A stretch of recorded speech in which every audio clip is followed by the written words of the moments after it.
ake nibheke nje ngixoxele indaba engayibuzanga. Ngabona kukhona iorganization enhle biqhamuka kahle bizwa kuthiwa iBRICS. Inamazwe ongeke na uzwathuka ukuthi abakomaniswa ukuthi amazwe nje progressive. Phakathi khona iRussia, khona iChina, khona iBrazil, khona iIndia. Ayofola amazwe ebizwa kuthiwa iBRIC.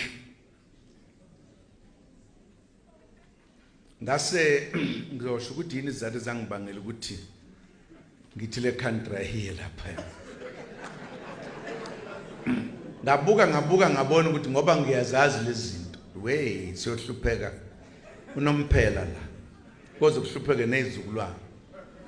Kodwa mangena kule organization singawasolve lama problems.